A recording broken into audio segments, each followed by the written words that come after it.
Good evening. My name is Elijah Shell. I'm a political science major at UAM. I'm a sophomore and I'm studying for pre-law right now.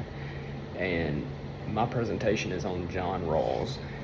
John Rawls was one of the most important political philosophers of the 20th century, and his impact has made it into today and will likely continue to make it into the very far future. He's shaped a lot of the Democratic Party. He's shaped a lot of our talking points in the media and has really just shaped the entire political atmosphere that we're currently in. John Rawls was born February 21st, 1921 in Baltimore, Maryland. He was born to Anna and William Rawls along with four brothers. His father was a high-class attorney in Maryland, and they were very wealthy. And his four brothers and him, they had promising futures from the beginning, but tragedy struck Rawls when he was really little. He got pneumonia when he was 5 years old, and one of his brothers came into his bedroom and it transferred over to him, and he killed his brother.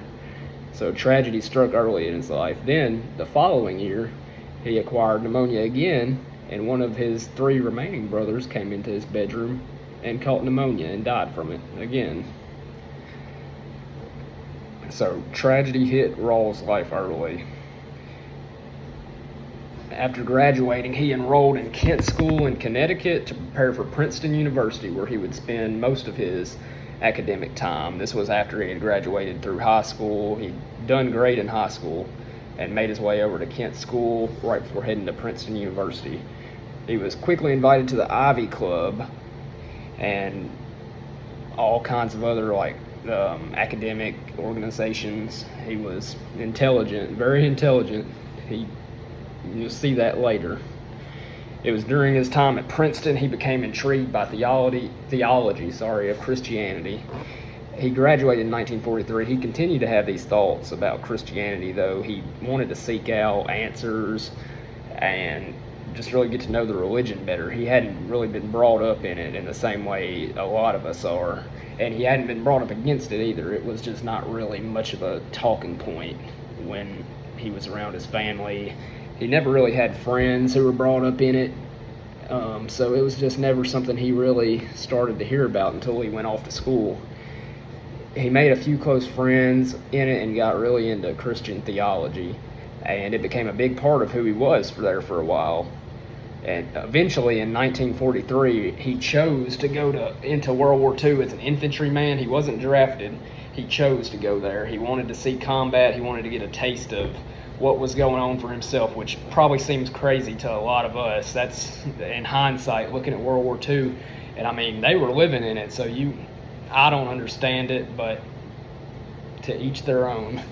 So he chose to go to World War II as an infantryman. He did well in the war. He was awarded a combat infantryman badge and a Bronze Star, which are basically I would probably call them prizes, I guess, to dumb it down. It would be prizes for being a good soldier.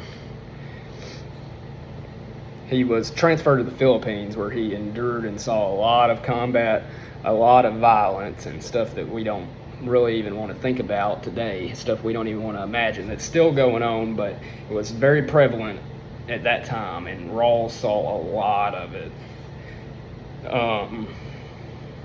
And just countless amounts of violence, all kinds of stuff in the Philippines. And this shaped how he thought about stuff. This shaped his thoughts on the theology he was studying. This shaped his thoughts on the world as a whole, Christianity. This shaped his thoughts on us as a country. This shaped his thoughts on our rivals. And as he saw more and more of it, he eventually converted to atheism. And that was a shock to a lot of people, because when he came in, that wasn't even a card on the table for him if you had known him when he came in. Hiroshima furthered this. He saw Hiroshima and it furthered this. And he began speaking out. He began speaking out against us even the people he was fighting for, because he believed even we were just doing unspeakable acts that were very inappropriate. He called them war crimes at one point, which is not an insane thing to say, really. I mean, it depends how you look at it. That's something that had never been done to that level at the time, so that's understandable from him. But he began to speak out about this openly amongst his peers, and he had acquired the rank of sergeant before this and was demoted to a private after this had happened, which caused him to just say, you know what, I'm done with this. He left the military, quit service. That was in 1946, so he ran from 1943 to 1946 in the military. This shaped how he thought about a lot of his political philosophy later on, and it was very important to who he was and who he became later on. Even though it's so negative, the stuff he saw, it could have, depending on how you look at it, depending on how you look at him, it could have had a positive could have had a positive impact on us as a society, him seeing all that, as crazy as it seems. He returned to Princeton afterwards, where he had gone to school previously. He returned to Princeton and started studying more moral philosophy there. He met and married a woman named Margaret Fox there, who he had 4 children with. This was like right after he got back. He got married and met her and got married to her quickly, very quickly. He wrote a doctoral dissertation called A Study in the Grounds of Ethical Knowledge, considered with resistance to judgment on the moral worth of character. That's a very long name for a paper. And he acquired his PhD from Princeton after that.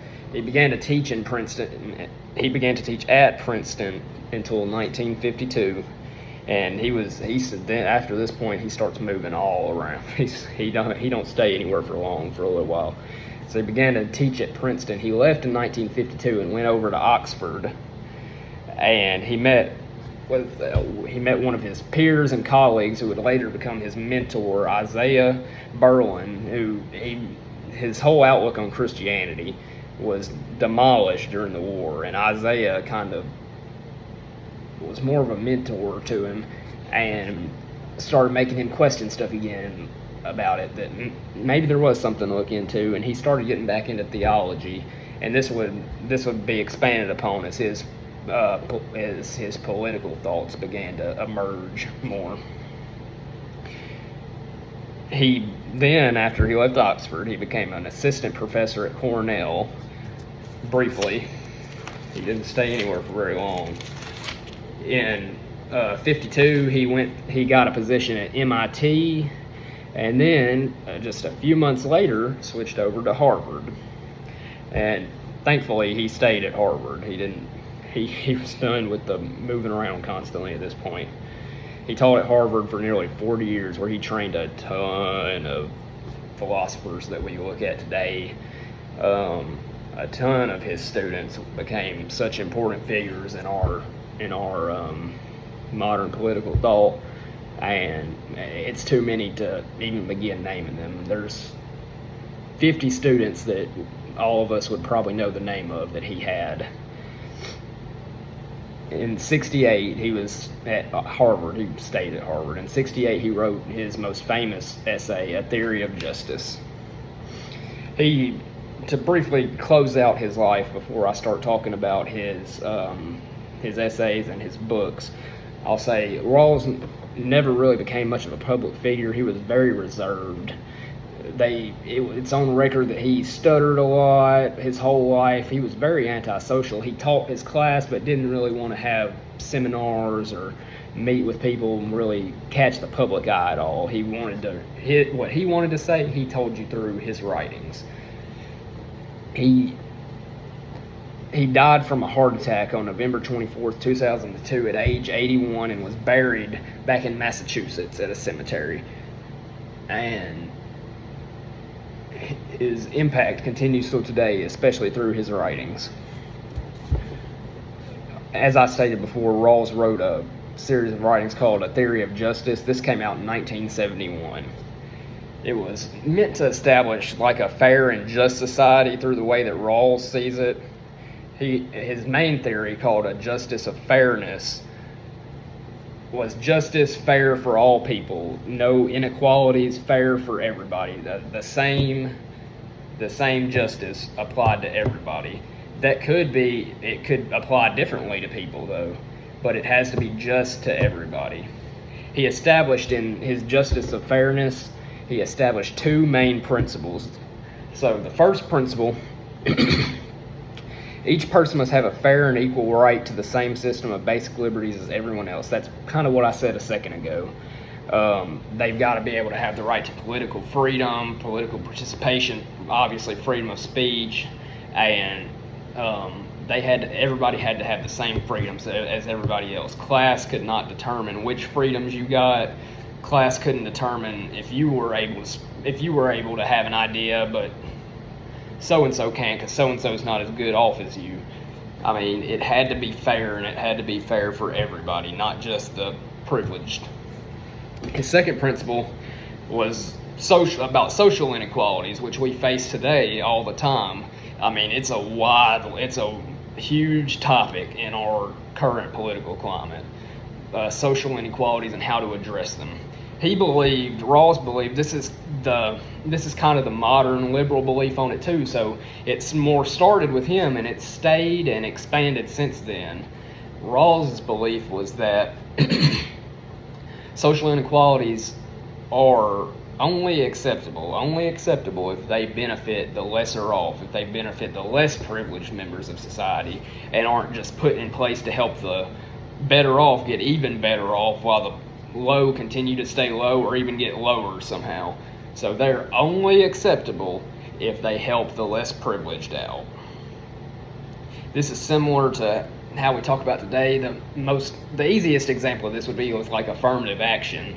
I mean, it technically is a social inequality. I mean, it's given advantage to a group that's not being given an advantage to the others with African Americans, but it's put in place to fix disparities of history. It's put in place to help the less privileged get to at least level with everybody else. It's not put in place to be unfair through Rawls' viewpoint, and that's how he would have seen it. It's not put in place to be unfair. It's put in place to help the less privileged members of society. He talks about how regardless of background, people should have equal opportunity, and I mean, I think we all agree with that, or the sane of us all agree with that. Everybody should have equal opportunity, no matter where they come from, no matter who they are, no matter who their parents are, no matter how rich they are, no matter what color they are. Everybody should have equal opportunity. In 1993, he published Political Liberalism. He uses this book to more talk about how different religions, religious views, morals, beliefs, philosophies, you can have those all across the spectrum, and you can still be morally good.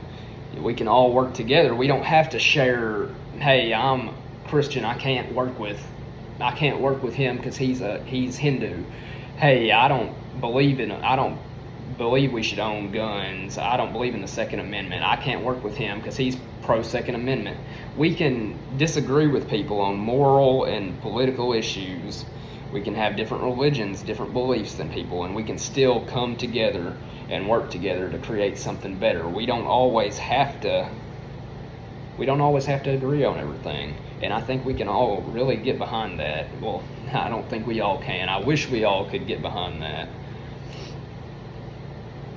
He says that people have to have fairness and equality to make a just system too. What he calls it is a well-ordered society where everything's, to simplify it, to where to where everything's in order. We have a well-ordered society is what he called it, where we're all working together equally. There's not disparities among us, and everything's in place how it should be. And that was in 1993. He published that. It was Political Liberalism is what it was called. In 1999, just 3 years before his death, he published Law of Peoples. He expands on what he had talked about in political liberalism and a theory of justice, but he expands it to the international level, how we can work together internationally, not just here at home, how different countries can work together, how we can apply these principles he's talking about to an international scale. he talks about basic human rights, how we've got to treat others that aren't one of us, but we've got to treat others with the same basic human rights that we treat each other with here, or that we should be treating each other with here. I mean, just basic human good, really. He believes in global institutions, that we should have institutions among each other, and we have to apply what he's saying here internationally if it's to work, because we're just one small part of a huge world is how he sees it. And he believes that that's the only way what he's saying about us at home can work, if we apply it to that scale. And I think that he's right about it, and I think a lot of people would agree that he's right about it. Our international relations right now, we're not at the best they've ever been. They're bad, and we've got to treat others how we treat each other here. We've got to expand upon this and bring it internationally. That's the only way that this could work. Thank you.